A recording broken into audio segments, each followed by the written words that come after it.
अस्सलाम वालेकुम। Amjadullah Khan spokesman MBT बात कर रहा हूँ। आज जो है जैसा ही तेलंगाना के इलेक्शंस करीब आ रहे हैं, एक्सपेक्टेड इलेक्शंस जो है नवंबर और दिसंबर में होने के इम्कानात है, तो हमारे तेलंगाना के सबसे बड़े व्यापारी ये रोड पे निकले हैं। 5 साल तक तो इनको मुसलमान याद नहीं है, मुस्लिम मसाइल याद नहीं है। आलेर एनकाउंटर से लेके हालिया जो नारायण खेड़ जो वाक़या पेश आए, इसमें जो है आज की नरसापुर का जो वाक़या पेश आया, आज की तारीख तक इनको मुसलमान याद नहीं है। आज जो है बड़ी जज्बाती तकरीर में जनाब असदुद्दीन ओवैसी साहब आज सदाशिव पेट गए थे। सदाशिव पेट जो है वो संगारेड्डी का इलाका है।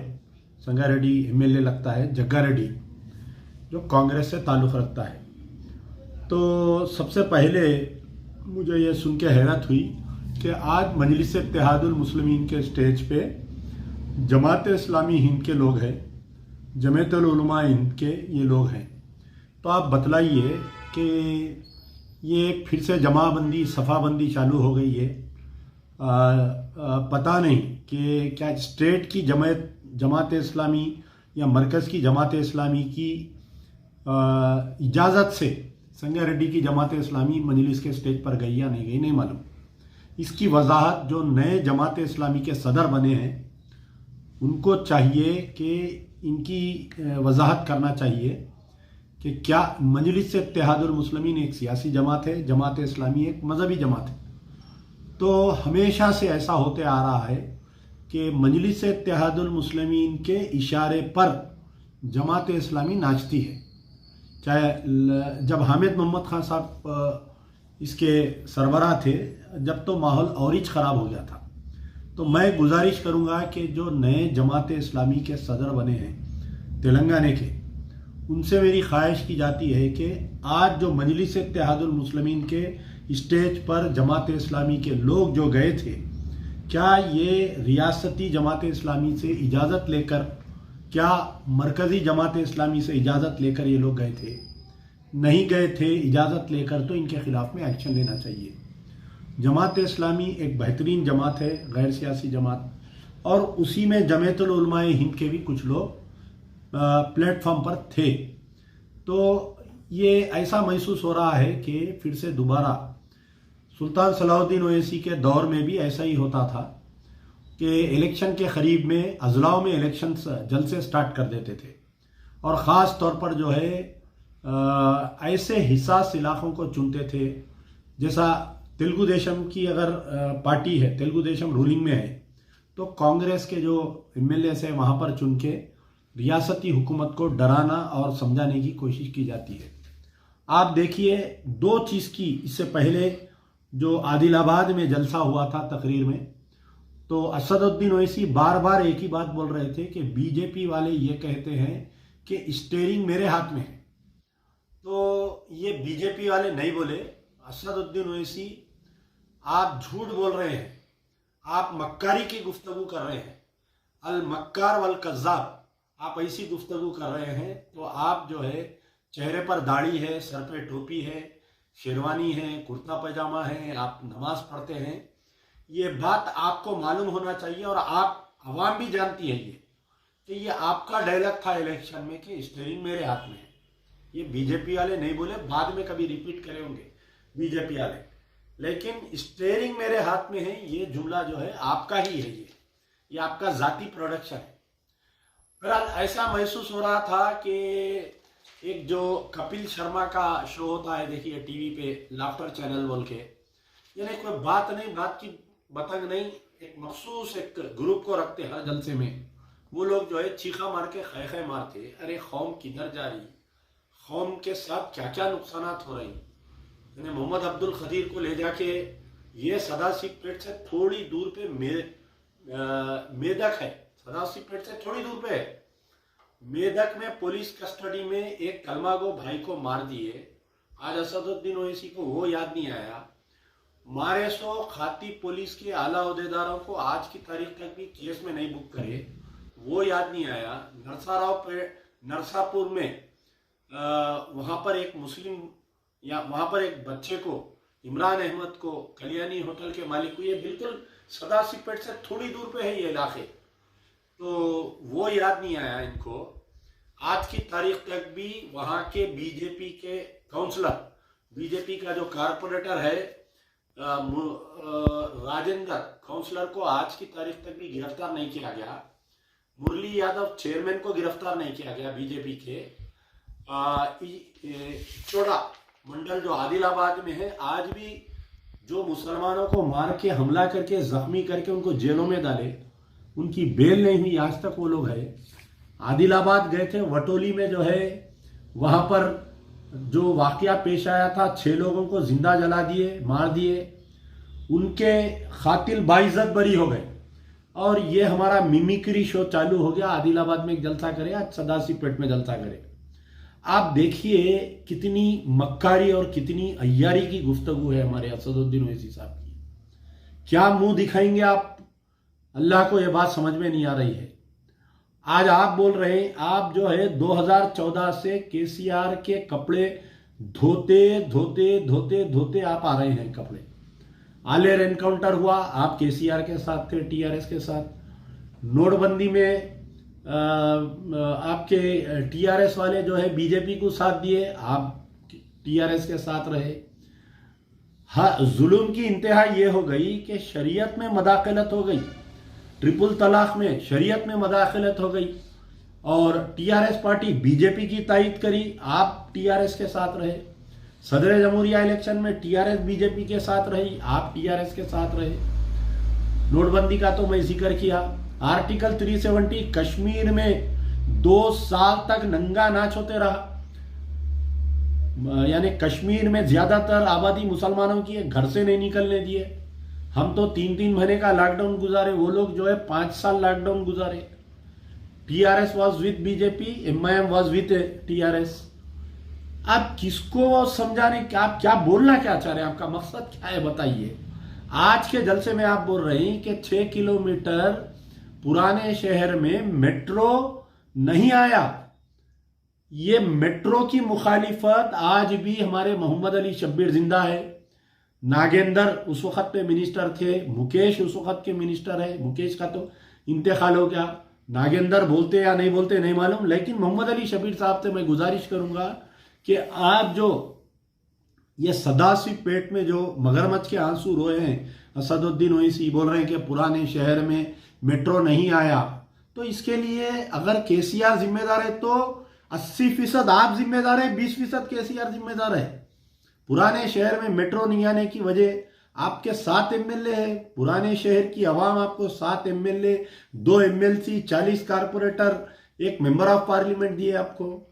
आज आप ठहर के बोल रहे हैं कि केसीआर साहब जो है बजट नहीं दे रहे हैं, वो कहाँ की दे रहे हैं बजट, वो कौन सी की न्यू सिटी में दे रहे हैं, हमारे करे नहीं दे रहे हैं। तो कहीं ना कहीं आपकी क़यादत कमजोर मजहूल क़यादत हो गई ना। आपके भाई लीडर ऑफ द अपोजिशन है अकबरुद्दीन ओवैसी साहब। आप आज भी, मैं बोल रहा हूं, आपको चैलेंज कर रहा हूं, अगर आप मर्द है, अगर आप में दम है असदुद्दीन ओवैसी, तो कल आप बोल दो, अगर मेट्रो रेल का बजट सैंक्शन नहीं होगा, हम जो है आने वाले इलेक्शन में बताएंगे तुम्हारे को, हम 50 सीट डालेंगे बोल के आप ऐलान करो। केसीआर साहब कल शाम तक बजट सैंक्शन देते या नहीं देते देखो। आप खुद नहीं चाह रहे पुराना शहर तरक्की होना, आप खुद नहीं चाह रहे कि ओल्ड सिटी तरक्की होना, आप अपने काम निकाल लेते जाके। केसीआर साहब कने जाके आप मेडिकल कॉलेज के फाइलान लिख जाके साइना करा लेते, डेंटल कॉलेज के फाइलान लिख जाके साइना करा लेते, इंजीनियरिंग कॉलेज के साइना करा लेते, आरोग्यश्री के पूरे सीएमआरएफ के फाइला जो दक्कन मेडिकल कॉलेज असरा हॉस्पिटल में इलाज हो रहा वो आप साइना करा लेते। अपनी मतलब के पूरे काम ले रहे हैं आप केसीआर से, केटीआर से, और आज आके बोल रहे हैं कि आप मेट्रो रेल नहीं दिया। देखिए, आप दलित बंधु स्कीम आके आज तकरीबन दुबा का इलेक्शन में ऐलान हुआ, आप क्या कर रहे हैं भाई बताइए। हर खानदान को, अफरादे खानदान को 10 लाख रुपए दिए जा रहे हैं, हर दलित को 10 लाख रुपए हर दलित को दिए जा रहे हैं। फिर आप बताइए, इसमें कोई बैंक गारंटी नहीं है, डायरेक्ट लोन है, फिर उसमें 70 to 80% सब्सिडी है। मुसलमानों के लिए माइनॉरिटी फाइनेंस कॉर्पोरेशन से 50 करोड़ ऐलान करे, आज 6 महीने होने को आ रहा है, एक को भी दरखास्त नहीं। डिस्ट्रिक्ट में हर मंडल लेवल पे 2 जनों को लोन सैंक्शन हुआ। आपकी क़यादत कहां गई बताओ। आप पहले तो आप अवाम से माफी मांगो आप कि भाई जो 8 साल केसीआर मेरे को बेवकूफ बनाया, मैं बेवकूफ बन गया। केसीआर मेरे को चॉकलेट दिया, मैं चॉकलेट चूसते रह गया। केसीआर मेरे को पीपरमेंट दिया, मैं पीपरमेंट चूसते रहा। मैं केटीआर से ट्वीट खेलते रहा।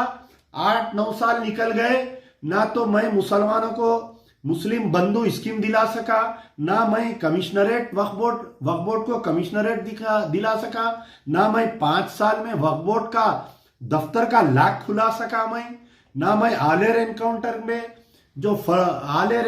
में जो मार दिए मुसलमानों को, एनएचआरसी की रिपोर्ट आई कि इनकाउंटर फर्जी है, मैं वो रिपोर्ट इंप्लीमेंट नहीं कर सका। आलेर एनकाउंटर के खाती पुलिस वालों को मैं जो है उनको कैफर किरदार तक नहीं पहुंचा सका। मैं खदीर के खातिलों को गिरफ्तार नहीं करा सका। मैं इचोड़ा में जो मुसलमानों के साथ कत्लेआम हुआ, उन खातिलों को मैं कुछ नहीं कर सका। जख्मी मुसलमानों को रिमांड कर दिया, मैं कुछ नहीं कर सका। जो जगतियाल में जो वाकया पेश आया लड़की के साथ, वो एसआई को आज तक सस्पेंड नहीं करे। मेरी कमजोर क़यादत है, मेरी नामर्दों की क़यादत है मेरी, इसलिए जो है मैं हुकूमत को डरा नहीं सक रहा हूं। बोल के आप ऐलान करो, आप माफी चाहो, आप अवाम से आप आके इलेक्शन में ये जलसों में आप समझ रहे हैं, एक चंद आप देख लीजिए, हर जलसे में एक ग्रुप रहता है, चीखा मारने का ग्रुप, चीख मार ग्रुप बोलते हैं उसको। खाली इन्हों क्या बोल रहे हैं उनको नहीं समझ में आता। इन्हों मोदी के बारे में एक डायलॉग मारते उन लगा चीखा मार रहे, कौम किधर जा रही मेरे भाई, समझो आप। आज आप आके मगरमच्छ के आंसू रो रहे हैं कि सेक्रेटेरिएट की मस्जिद नहीं बनी अभी तक। आप बोल रहे हैं मेट्रो रेल नहीं आया अभी तक। आप बोल रहे हैं दलित बंधु को ऐसा मुस्लिम बंधु स्कीम नहीं आया। 2,500 करोड़ रुपए मुसलमानों का, 2.5 लाख करोड़ रुपए मुसलमानों का बजट है, मैं 900 करोड़ रुपए पूछा मैं। तो आपकी औकात केसीआर साहब कहने क्या है, इससे अंदाजा लग रहा। आप भी खाली फोटो के लीडर है। आप केसीआर का खजूर खाए, फोटो लिए, बाद में हका लिए केसीआर आपको। आज आके आप बोल रहे हैं कि देखिए असदुद्दीन ओवैसी आज तकरीर में बोल रहे हैं कि मैं तीनों का भाईजान हूं, मैं यानी बीआरएस के कहते, कांग्रेस के कहते, बीजेपी के भाईजान है। भाईजान तुम कहां थे जब आलेर में मुसलमानों को मारे, जब भाईजान तुम कहां थे खदीर का कत्ल हुआ, जब भाईजान तुम कहां थे। अरे भाईजान तो इन लगा हो गए ना, तुम्हारे को लिड़ा के मार रही, गली गली करके मार रही। तो भाईजान क्या बीजेपी वाले हो गए तुम्हारे या नहीं हो, बताओ आप मेरे को। फिल्मी डायलॉग की तरह आप आके तकरीर में बोल रहे हैं कि मैं तीनों का भाईजान हूं। बेचारे मासूम मुसलमान जो अनपढ़ लोग सामने बैठे हुए चीखा मार रहे हैं, आपको हंसी मजाक हो रहा। और एक बोल रहे हैं आपके, अच्छा और एक बात बोले हमारे असदुद्दीन ओवैसी, इनके बाप दादा कुर्बानियां दिए करते। क्या कुर्बानियां दिए आप बताइए। आप पैदा हुए मुंह में सोने का चमचा लेके, आप जाके लंदन में 5 साल पढ़ के आए। किसके पैसे पे आप लंदन में पढ़ के आए बताओ। आप क्या कुर्बानी दिए। लंदन में आप 5 साल पढ़ के आए, आप आते सो आते दूसरे दिन आपको चारमीनार का टिकट मिल गया, आप एमएलए बन गए। आप क्या कुर्बानियां दिए बताइए। बाप दादा हमारे कुर्बानियां दिए करते। वो गांधी, राहुल गांधी तकरीर में बोलता, प्रियंका गांधी बोलते कि हमारा बाप मरा बम ब्लास्ट में, हमारी दादी मरी बम ब्लास्ट में। आप उनकी कॉपी कर रहे हैं। आप क्या कुर्बानियां दिए आप बताइए आप। अच्छा और एक चीज ये पूछ रहे हैं कि क्या एक मुसलमान को राशन शॉप है क्या। आदिलाबाद में भी यही जुमला पूछे, सदाशिवपेट में भी यही जुमला पूछ रहे हैं कि क्या एक मुसलमान को राशन शॉप है क्या बताओ, पूछ रहे हैं। आपके हलके में हैदराबाद पार्लियामेंट में 7 जो है असेंबली कॉन्स्टिट्यूंसीज है, आपके एरिया में कितने मुस्लिम राशन शॉप है बताओ आप मेरे को। कितने मुसलमानों का नहीं गैस के तेल की डीलरशिप है बताओ आप मेरे को। आप अगर मुसलमानों के साथ इंसाफ नहीं मिल रहा, आप आदिलाबाद में बोले कि जो 2 बेडरूम फ्लैट बना रहे हैं वहां पर 80 दिए, तो लोग चीख के बोले 80 भी नहीं मिले। तो इसमें आप नाहल करार दे दिए ना। आप साथ है ना साहब। आप बतलाओ, आप कल ऐलान कर दो कि भाई 8 साल हम कोशिश करें, हम नहीं कर सके, आज हम माफी चाहते आवाम के साथ, हम नाता तोड़ रहे हैं हम बीआरएस के साथ। बोलो आप कल दारुसलाम में एक इजलास लगाओ, आम इजलास लगाओ, पूरे तेलंगाना के मुसलमानों को बुलाओ, रिफरेंडम कराओ कि आइंदा हम जो है अकेले हम जाएंगे इलेक्शन में, केसीआर जो है छोटा मोदी निकला, हमारे को 8 साल धोखा दिया, मैं मुसलमानों से माफी चाहता हूं, बोलो आप नहीं बोल रहे। आप अभी भी जो है थोड़ा प्यार, थोड़ा ऐसा लाड़ों की बात करके, थोड़ा ऐसा जैसा मियाँ बीवी का झगड़ा रहता है, देखो बीवी नहीं मियाँ से नाराज भी नहीं होना चाहती, मियाँ को भी नाराज नहीं करना चाहती। ये जो जलसे कर रहे हैं ना असदुद्दीन ओवैसी, ऐसा दिख रहा है ये मियाँ बीवी का झगड़ा दिख रहा। बीवी जो है मियाँ को नाराज भी नहीं करना चाहती और मियाँ से नाराज भी नहीं होना चाहती, फिर जले हुए रहते इन्हों, फिर थोड़ा गुस्सा दिखाते, फिर थोड़ा यूं यूं मटकते, फिर जरा मियाँ गिफ्ट देता, बुला के देते, फिर राइड हो जाते, फिर अच्छा सालन पकता, फिर अच्छी दावत होती। तो ये 2 जलसों से मेरे को ऐसा दिख रहा कि असदुद्दीन ओवैसी का और केसीआर का जो है ये मियाँ बीवी का झगड़ा चल रहा, ऐसा दिख रहा। अब आप लोग अंदाजा लगा लो कौन मियाँ है कौन बीवी है इसके अंदर। बहरहाल हमारा मुतालिबा ये है कि जो असदुद्दीन ओवैसी साहब के जो जलसे चल रहे हैं पूरे डिस्ट्रिक्टों में, और बोल रहे हैं कि भाई 62,000 वोट है, बहुत अच्छी बात है, 62,000 वोट है तो आप डालो, आप जाके संगारेड्डी में आप अपना नुमाइंदा डालो, आप देखेंगे आप कामयाब होते नहीं होते देखेंगे। हाँ अच्छा, और एक बात बोल रही कि टीआरएस के कोई कारपोरेटर्स कहते हैं वक्फ बोर्ड की जमीन कब्जा कर रहे हैं संगारेड्डी में, तो तुम्हारे बाबा की जमीन है क्या, तुम्हारे अम्मा की जमीन है क्या, ऐसे ही बोलना पड़ता है यहाँ। तो फिर अब हम क्या बोलना, तुम्हारे जो लोग वक्फ बोर्ड की जमीन कब्जा कर रहे हैं सो तुम्हारे दादाजी है क्या, तुम्हारे अब्बा की जमीन है क्या, जो तुम्हारे लोग वक्फ बोर्ड के जमीना कब्जा कर रहे हैं सो, अरे तुम खुद कब्जा कर रहे हैं ना साहब, शमशाबाद के सामने जो ब्लू शीटा मारे हुए हैं तुम्हारे पार्टनर आए ना, जो शाहनवाज आबेदुल्ला है पूरे पार्टनर आए तुम्हारे। तो अब कौम आपको क्या पूछना, क्या असद साहब आपके अब्बा की जमीन है क्या कब्जा कर रहे सो बोल के, आप बताओ। टोली मस्जिद करे पूरे शादी खाने बन गए, हाई कोर्ट का ऑर्डर है, बेचारे वो हमारे उस्मान अल हाजिरी साहब लड़ लड़ के अकेला तनाव तकदीर बेचारा लड़ रहा। अल्लाह जाहिद अली खान साहब को सेहत दे, सिवाय जाहिद अली खान साहब के कोई उनका साथ नहीं दे रही। और आप जो है संगारेड्डी में ठहर के सदाशिव पेट में बोल रही कि टीआरएस के जो कारपोरेटर कब्जा कर रही। आप इतने पावरफुल है, आप जैसा ही मालूम हुआ कि टीआरएस के कारपोरेटर वक्फ की जमीन को कब्जा कर रहे हैं, आप इमीडिएट एक मैसेज डालना था कि इनको पार्टी से सस्पेंड करो, केस बुक करो, अरेस्ट करो। आप वक्फ बोर्ड के मेंबर हैं ना, पिछले 30 साल से बहैसियत एमएलए, बहैसियत मेंबर ऑफ पार्लियामेंट, फिर बहैसियत एमएलए आपका एक रुकन वक्फ बोर्ड के असदुद्दीन ओवैसी मेंबर है। अगर टीआरएस वाले कहीं संगारेड्डी में वक्फ की जायदाद को कब्जा कर रही तो पहला काम यह है कि आप वक्फ बोर्ड के स्पेशल ऑफिसर को भिजा के लैंड ग्रैबिंग में केस बुक करा के उसको अरेस्ट कराना, केटीआर को बोलना कि इसको सस्पेंड करो पार्टी से बोल के। नहीं, आप जलसे में तकरीर करके बोल रही, वही पुराने शहर के डायलॉगा मार रही। कल सुबह में वो जो कब्जा कर रहे हैं सो कारपोरेटर हम बैग लेके आ जाते, टाई फिश हो जाता मामला, वहां के सदर को आधा बैग, यहाँ के सदर को आधा बैग। तो आप यही चाह रहे हैं क्या, बोलो आप। तो बहरहाल मैं कौम से, खास तौर पर तेलंगाना के मुसलमानों से मेरा अपील है कि ये जो जलसों का व्यापारी निकला हुआ है बाहर, ये सिर्फ और सिर्फ केसीआर को थोड़ा ऐसा डरा के, थोड़ा थोड़ा समझो आप मेरी बात को, ज्यादा अगर केसीआर साहब को ज्यादा डराए तो बिखर जाएगा मामला, बोल के भी डर रहे हूँ। थोड़ा थोड़ा ऐसा डरा के, मैं एक टीआरएस के एक बहुत बड़े कायद, बीआरएस के एक बहुत बड़े कायद से मेरी मुलाकात हुई थी एयरपोर्ट पे। मैं पूछा कि क्या है, असदुद्दीन ओवैसी के तेवर कुछ बदले बदले दिख रही, कुछ बढ़के सीटा डालते बोल रही। तो उन्हें क्या बोला, अगर उन्हें उधर की सोचे तो इधर जो है उनके 1-2 सीटा कम हो जाते। बोला उन्हें सीटों के नाम लेके बोला कि फलाने सीट टीआरएस जीतेंगी पुराने शहर में, सीट का नाम लेके बोला, बहुत बड़ा आदमी है, मैं वक्त आने पर उसका नाम लेके बोलूंगा। तो ये सिर्फ और सिर्फ अवाम को बेवकूफ बनाने के लिए, कोई अवाम के फायदे के जलसे नहीं हो रही है। 1 घंटे की तकरीर में आप पूरी तकरीर निकाल के देख लो, मोदी मोदी, अमित शाह और फलाना फलाना। बहरहाल यही है। आप देखिए कि बीजेपी के कभी भी हैदराबाद में इतने सीट नहीं आए थे कारपोरेटर के। इनकी जो जुगलबंदी चल रही थी ना, उन्हें बोल रहा मैं सर्जिकल स्ट्राइक करता हूं, इन्हों बोल रहे आओ मैं अकेला हूं देख लेता हूं। ये जुगलबंदी में जो है 44 कारपोरेटर जीते वो लोग, 44 कारपोरेटर बीजेपी वाले।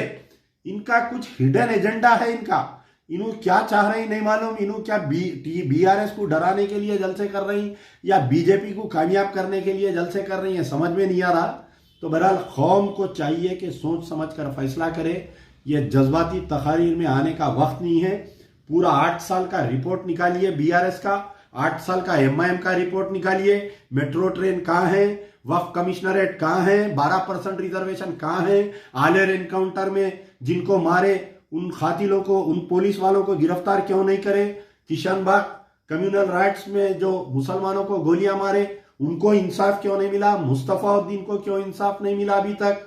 आपके खदीर का हाल ही वाकया है, जगतिया आपके संगारेड्डी के आगे जो मुकाम पे टिमरिस में बच्ची पर एक नाबालिग बच्ची को रेप करके उसको प्रेग्नेंट कर दिए, वो खातिला बाइज्जत बरी हो घूम रही। वटोली के खातिल बाइज्जत बरी घूम रही।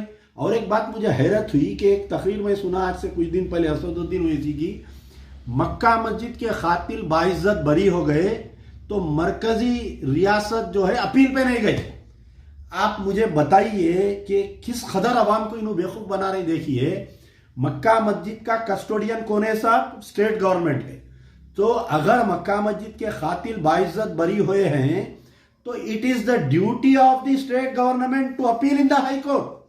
स्टेट गवर्नमेंट की जिम्मेदारी थी कि अपील पे जाने के लिए मक्का मस्जिद के खातिल बाइज्जत बरी हो गए तो केसीआर साहब अपील नहीं करे। वटोली के खातिल बाइज्जत बरी हो गए तो केसीआर साहब अपील नहीं करे। Task force office blast case में मुस्लिम बच्चे 12 साल जेल में थे, बाइज्जत बरी हुए तो सेकंड डे जाके इनकी गवर्नमेंट अपील करी। तो असदुद्दीन ओवैसी आ जाके मगरमच्छ के आंसू रो रहे, मेट्रो रेल नहीं मिल रही हमको, हमारा हज हाउस नहीं बना, हमारा वो नहीं बना। तो ये सिर्फ और सिर्फ आपकी नाअहली और आपकी नाकारकर्दगी का सबूत है। ये आज के जलसे आप खुद अपना मजाक बन जा रही, आप खुद अपना मजाक उड़ा ले रही। अब इन्हों फेल होते, अब इनके भाई निकलते बाहर। अब उनका रहता मैं फाड़ देता हूं, चीड़ देता हूं, मेरे को इतने गोलियां लगे। अब ये यानी ड्रामे का पार्ट 2 का इंतजार करिए। यार जिंदा सोबत बाहर।